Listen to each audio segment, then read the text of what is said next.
Welcome to episode 239 of OTD, your daily dose of soccer history by 17 Laws Guy. It's June 27, 1954. Bern, Switzerland. Wankdorf Stadium. Hungary against Brazil. World Cup quarterfinal. And today, one of the most gifted teams the game has ever seen meets one of football's great wounded nations. It should be beautiful, but it becomes violent. Hungary 4, Brazil 2.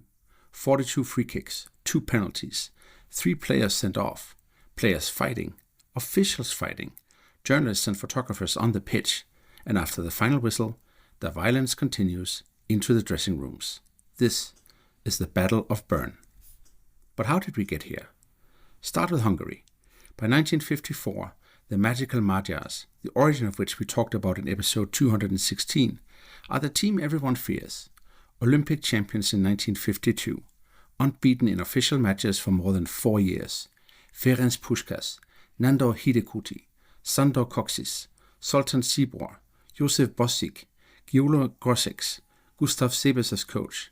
A team built on movement, intelligence, rotations, deep-lying forwards, political ideology, club concentration, and years of shared understanding.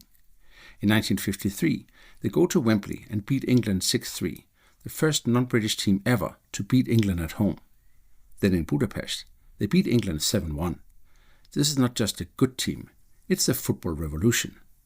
At the 1954 World Cup, Hungary opened by beating South Korea 9-0. Then they beat West Germany 8-3. But that second match comes with a cost.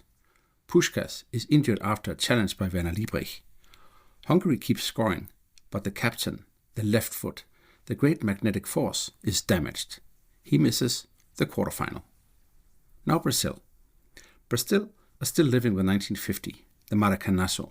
Uruguay 2, Brazil 1. A World Cup lost at home in front of a stunned crowd, remembered as almost 200,000. A national trauma expressed as deafening silence at Maracana. By 1954, Brazil have changed coach, changed part of the squad, and changed the shirt. The white shirt of 1950 is gone.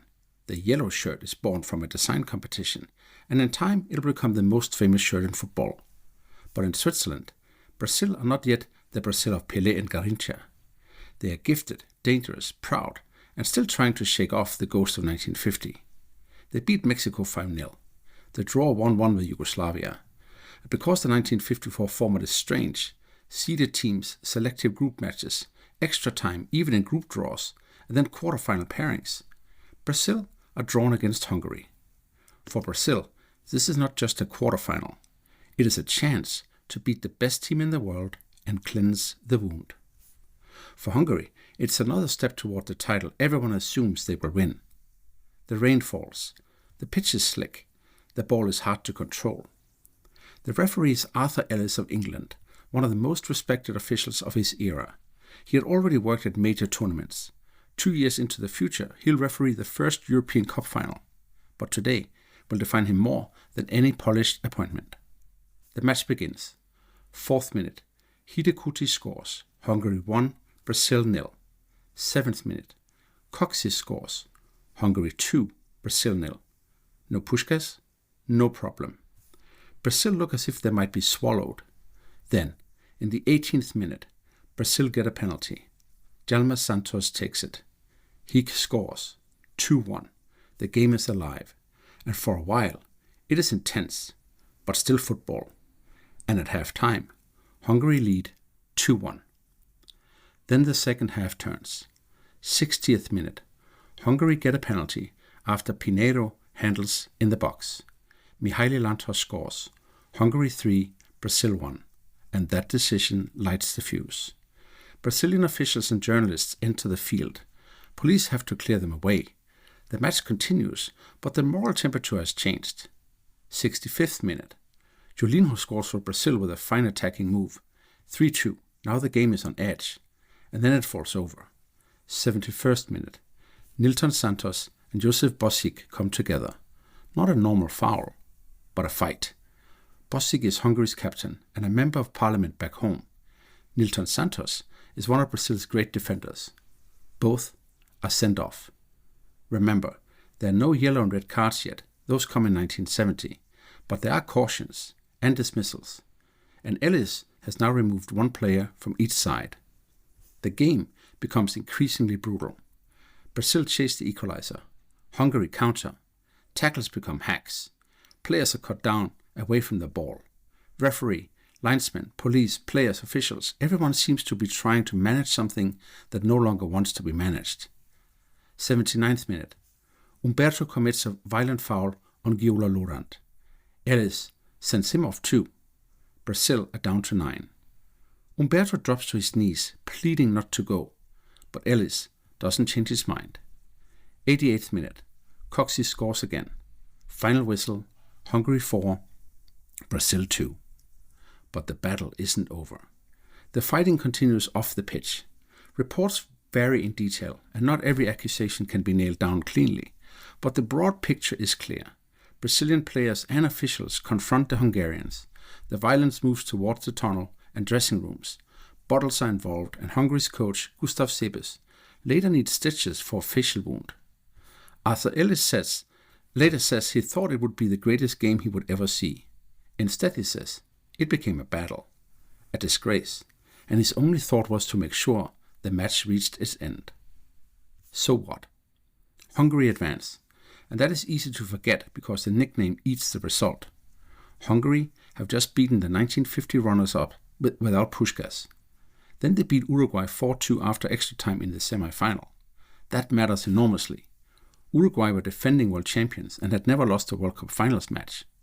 Hungary beat Brazil, then Hungary beat Uruguay, the runners-up and champions from 1950, both removed. And still, Hungary don't win the World Cup. They reached the final back in Bern, back at the Wankdorf, against West Germany, the team that they had beaten 8-3 in the group.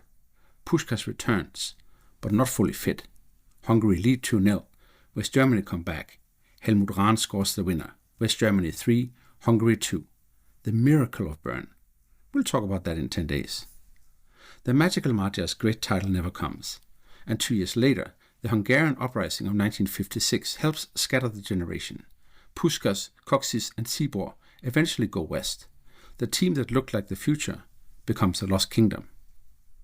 Brazil's defeat becomes part of the long road to 1958. This was one of Hungary's last great performances, but it was also Brazil's final major World Cup setback before becoming the sport's great superpower. Brazil are moving. The yellow shirt is there. Djalma Santos is there. Nilton Santos is there. Didi is there. 4 years later, Sweden 1958 gives us Pelé, Garrincha, Vava, Zagallo, and Brazil's first World Cup. Then 1962. Then 1970. The trauma of 1950 doesn't vanish in Bern, but Bern is one of the last violent convulsions before Brazil turns pain into beauty. And the Battle of Bern becomes media theater. The violence was real, but the way it was described tells us almost as much about the 1950s as about the match. Newspapers across Europe framed the game as a moral collapse. Some used language full of national and racial stereotypes. Hot-blooded Brazilians, disciplined but sly Hungarians, English refereeing authority, civilized football versus primitive violence. That is not neutral reporting. It is 1954 football writing carrying the politics, prejudices, and hierarchies of its time. So the Battle of Bern is not only a football fight, it's the window into how Europe explained violence when the teams involved were a communist Eastern European power and a racially mixed South American football nation. The match becomes a moral panic, a way to say football has been degraded, and also, more quietly, by them. That is why this game still matters, not just for the kicks, punches and sendings off, but for what people chose to see in them. Finally, it belongs to the World Cup's Battle of family. Battle of Bordeaux 1938, Battle of Bern 1954, Battle of Santiago 1962, Battle of Nuremberg 2006, and the Battle of Lusail in 2022. But Bern is special because it sits at a hinge. Before yellow cards, before mass television replay, before modern disciplinary machinery, before Brazil became Brazil, before Hungary's golden team became tragic.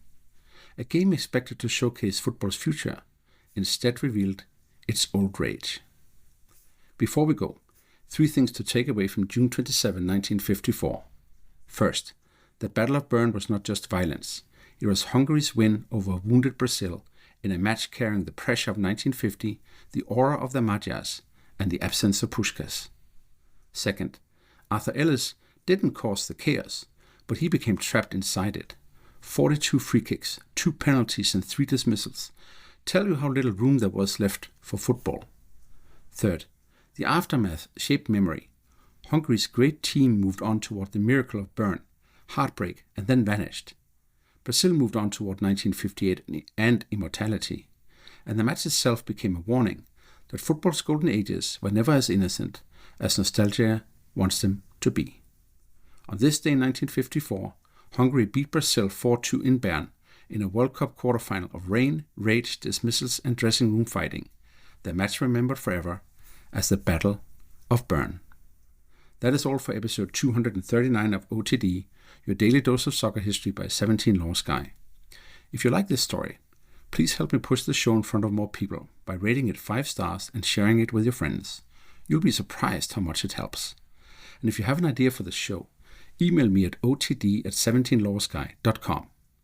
Tomorrow, we go to June 28, 1942, Buenos Aires, River Plate, and the first time their lineup, later immortalized as La Máquina, took the field together. A machine, yes, but one made of movement, imagination, and goals. See you then.